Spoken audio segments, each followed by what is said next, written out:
Good morning, friends. Welcome to the first chapter in the course of banking.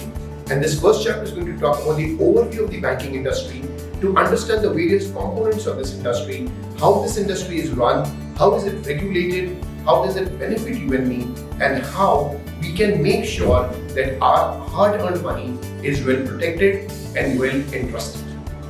The banking industry is controlled by the Reserve Bank of India, which is the central bank of the country. The Reserve Bank of India was formed by the RBI Act of 1934.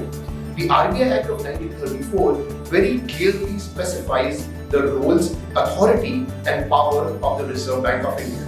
The Reserve Bank of India decides on the monetary policy of the country, what is the policy the country is going to follow in terms of the money matters, what are going to be the interest rates in the economy, how is it that inflation is going to be managed, how will the foreign currency be regulated.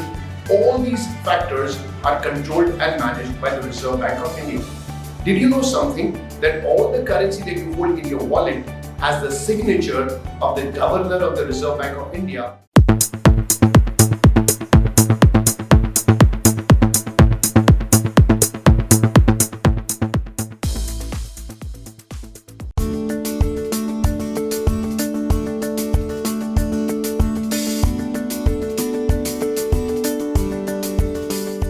Good morning, friends. Welcome to this course on banking, and today we will talk about deposits and loans. When a bank opens up, the very first function that a bank needs is it needs capital. There is a capital that comes in from the investors and the shareholders. There is also capital that comes to a bank in forms of deposits. So the local population would go and open an account with the bank and deposit their money. Now, when you go to open an account with the bank, what is the account that you want to open? That depends on what is it that you want to do. If your need is to save money and get some interest on it, then you need to open a savings account. Savings accounts are generally no-frill accounts. Savings accounts are meant for you to park your funds and you can deposit money whenever you want and how much ever you want. There is no problem. For the money in your bank account, you are paid an interest.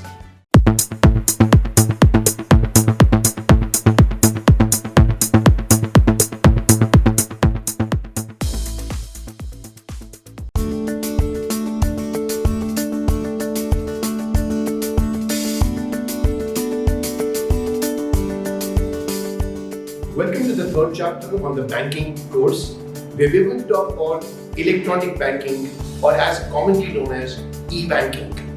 Remember those days? I won't call them good old days. They were the most inconvenient, bad old days. What were they? If you have a work in the bank, you have to go to your branch, you have to stand in the queue, and you have to spend hours depositing money. You have to spend hours withdrawing money. Every business owner or entrepreneur used to have the morning dedicated to the bank, and how much work would suffer.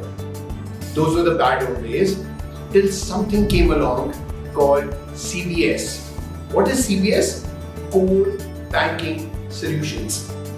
Core Banking Solutions is the use of computers and technology to create a network where all the information of your account of the bank is kept electronically.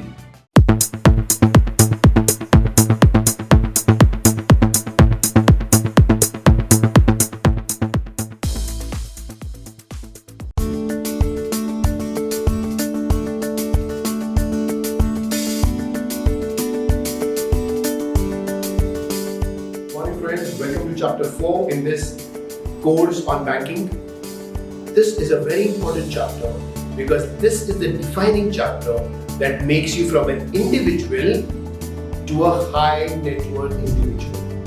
Now, normally banks will say this service is meant for high net worth individuals. Well, the definitions may vary, high as in how high, but I will always say that this service makes an individual a high net worth individual, because this is all about maximizing your benefit. This is all about giving you professional, real-time advice on how to make maximum out of the money that you earn. We all work hard, we all earn a salary, and we all consider ourselves to wanting to maximize this. How can we do it? We don't know everything. How much ever we may learn, we will not be able to get the street smartness of an investor.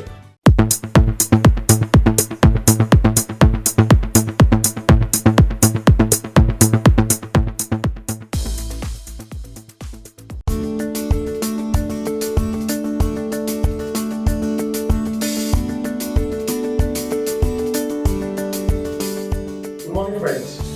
Welcome to another new chapter in this course on banking. Today we will talk about foreign exchange and travel. The world is a global village.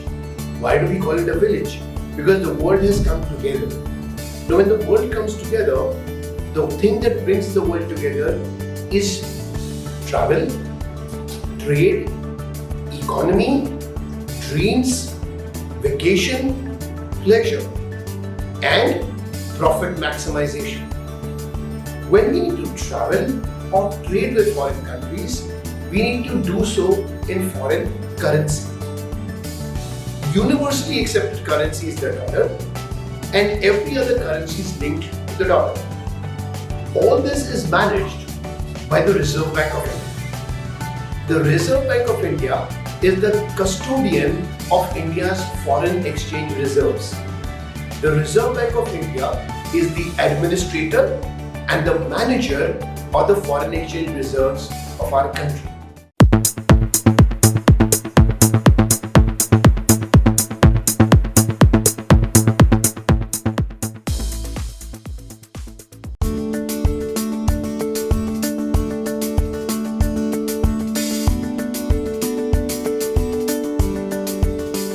Good morning, friends.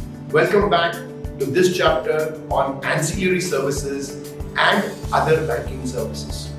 While banking is a huge industry, banking also comes in that fantastic acronym called BFSI, Banking and Financial Services Industry. Let's look at the and. Banking involves having a savings account. Having a savings account or a current account involves having a check. What is a check? A check is a document by which you can withdraw money from the account or you can transfer money to somebody else's account. If I have to pay somebody money, I can issue a check in his name which he can deposit in his bank and get the money transferred. This check can be of different types. It could be a bearer check. A bearer check is a check by which the person can actually go to the bank and withdraw the money in terms of cash.